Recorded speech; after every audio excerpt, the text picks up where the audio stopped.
how do you organise against gender identity politics? Is it with face-to-face meetings, a website, lobbying politicians? Can you tell us about your experience of and opinion? Short answer, all of the above. Except Women's Action Group, we don't have a website. We network via social media on Facebook. So in the beginning, we were inviting a selection of people in our community because we live in a regional centre. So it's not a big city, it's not a small country town, it's in between. Yeah, so we were just inviting a selection of people from the community over to have a coffee with us, just to sit down and just to start the conversation about gender identity and what is happening in Australia and around the world, and how legislative reforms could adversely impact women's rights. And for the most part, these meetings went well. But then, this is last year, the Victorian State Attorney General announced that she'd be introducing self-ID legislation. And that's when we really started in earnest to reach out to politicians, requesting an audience with them, all of them. And actually only the Conservatives and some of the independents were willing to meet with us. So anyway, so I've always found meeting face-to-face, not only with MPs and people you normally wouldn't associate with or speak to, but also other feminists and feminist groups is really important. So forging those bonds, I think is a crucial part of any strategy when addressing any political hot potato concern. We organize in all different ways. We have sporadically organized via social media groups. And in particular, we organized to protest proposals that aimed at, amongst other things, banning conversion therapy on the basis of gender identity. And which would have made it very difficult to secure children and the right kind of healthcare, which they need. And many women are prevented from voicing their opinions on this topic, as their view might implicate children or partners. But by giving these women the possibility to be heard and anonymously, we can bring out more nuance in the debate. So one example of such a network is called the Matriarch. I guess you all heard about the Matriarch, which is an anonymous network in the shape of a website and an email list, which has the purpose of sharing petitions, questionnaires, relevant text, and to invite members to write their stories, which can be published anonymously. And finally, we have to think about teenagers. Why teenagers? And also talk about this, why. I think this I can wait with, but what we meet in secret because we don't want to use any energy on crazy people protesting. And it's like, it's lesbians, it's radical feminists, it's Christians, it's socialists, it's some gay men. And we try to find ways to make it more effective and easy to reach out to the population. So it's like, but we also like, what I think is really important is that it's important to, I've never met so many fantastic people before. So it's like, and we really have fun. And it's important to, like they did in the 70s and the 80s, to make art. Music, visual things, animation, so that so to reach out in different ways. So also because a lot of these people don't really have the knowledge of the gay and lesbian history, the feminist history, and I'm writing a book with a woman called Inge Aas, which is called We Ate, Slept and Drank Feminism. and it's a fantastic, funny, and book about activism in the 70s and 80s. And I think when people read this kind of books with lots of pictures and photos and art, they will understand themselves and why they react on this crazy gender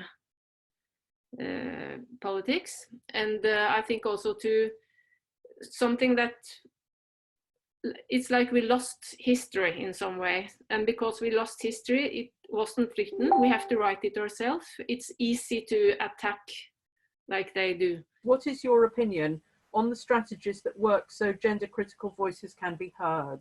So if you want to answer that, if that's what your plan was, answer that or something like that. Yes. We write document, we talk and make much part of work on social network or social media, because gender identity movement is very active there.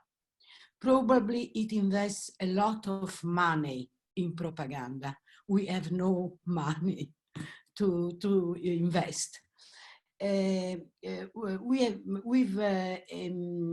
edited a small text about inviolability of women's bodies that had a good diffusion in Europe and USA too. It's very important reply point by point to every propagandistic action, never step back, never to be intimidated, and be able to ridicule anyone says bullshit like everyone can be a woman, or not only women can be mother.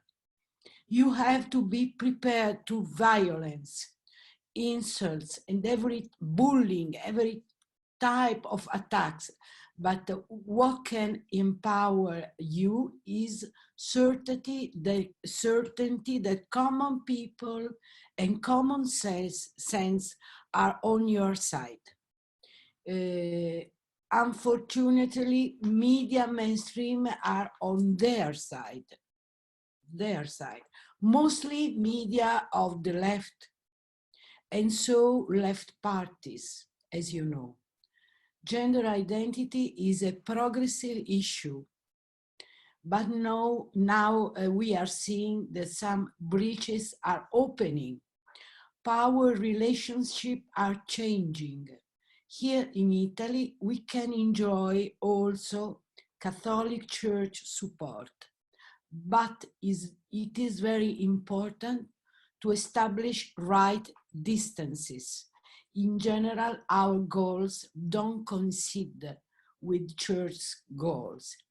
In fact, on many issues, feminism and church are enemies, but not in this question.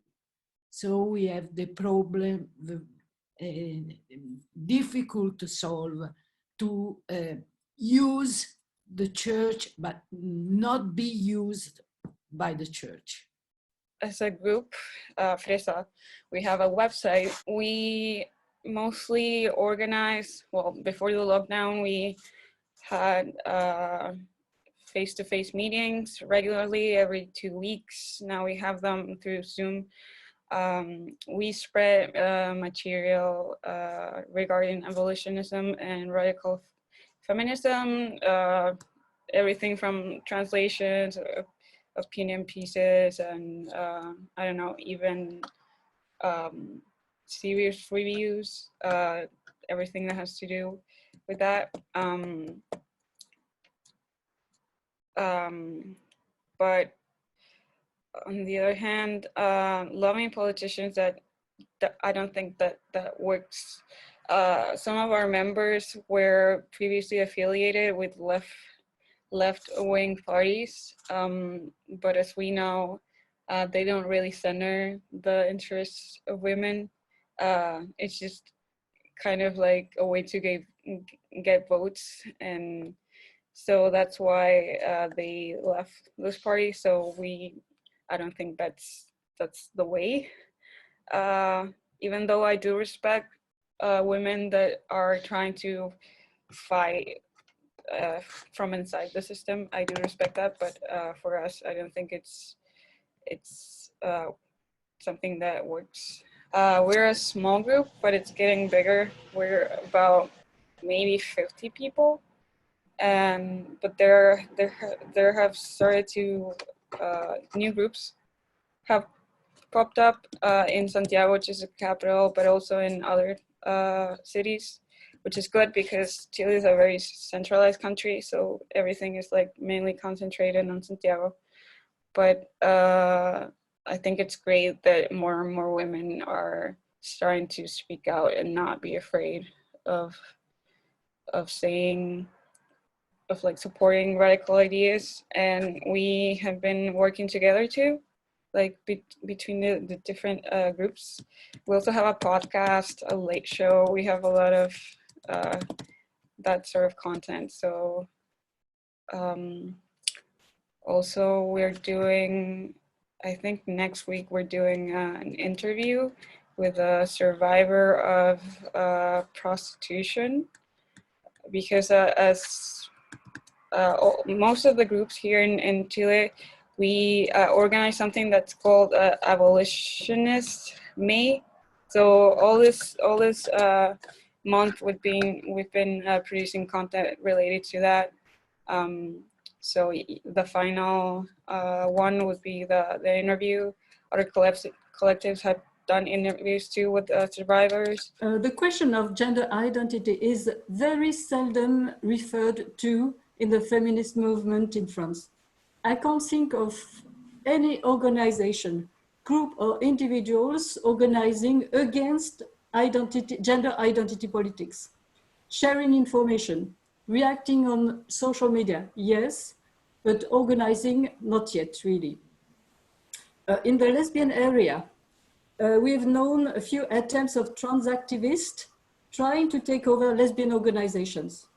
They had been welcomed at first, as they were self-identifying as lesbians. In one case I remember, the feminist lesbian members of this organization tried to fight back, but they failed. So they decided to build their own their own organization and to form a new one.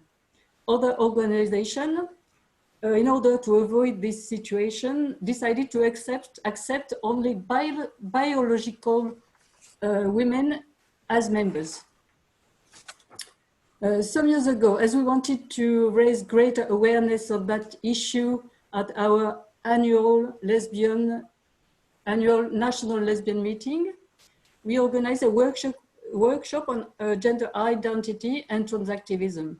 Young lesbians tried to disrupt the workshop with no arguments, but insults, crying, and trying to make us feel guilty. Happily, they did not succeed.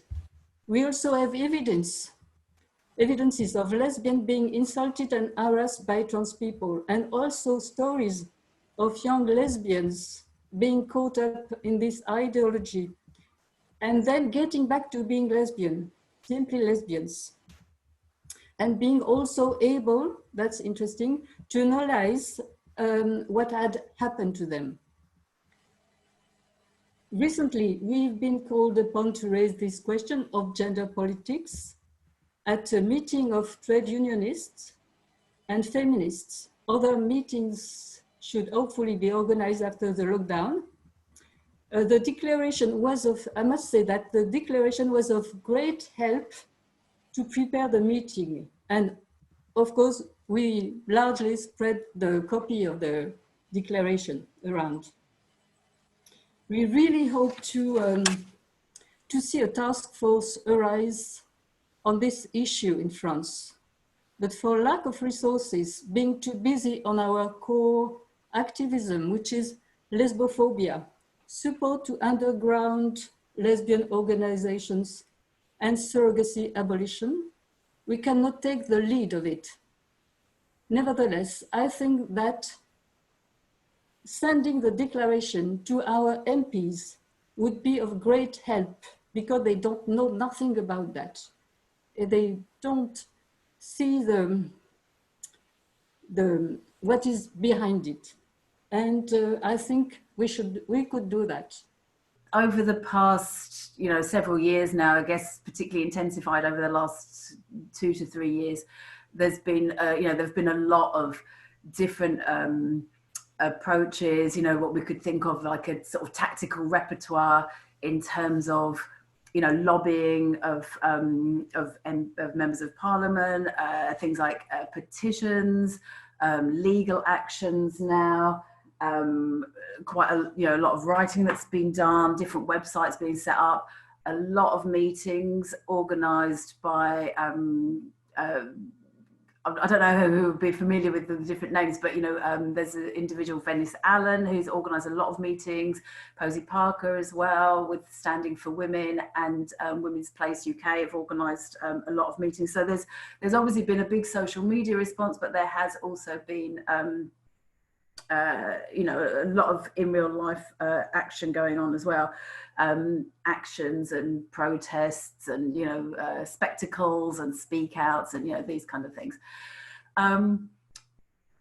So that's all been pretty impressive on the whole. I would say there's been quite an explosion of energy around that, but I guess in some ways we do seem to be a bit further along the line than in other countries, because it's been, going here, the trans lobby has been sort of getting more powerful here, maybe a bit earlier.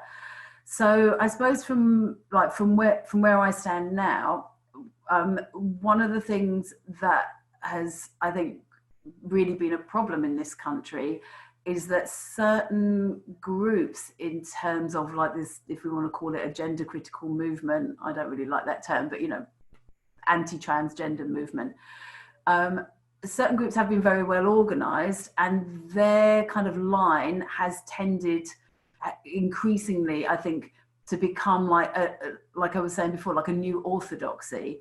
And I think what is a problem here is that radical feminist voices and lesbian feminist voices have been, and even women who are really willing to name men as men and not speak the language of transgenderism, we've now, within the sort of gender critical movement, we've been seen as extremists, or they want to shut us up, and I think this really is a problem. And in a way, maybe the lockdown that kind of affords us a bit of the opportunity to reflect on that and to highlight it as a problem, because there are individuals and groups that are very clear about language and having an analysis of transgenderism, who other groups have really been trying to sideline. And I'm thinking, in particular of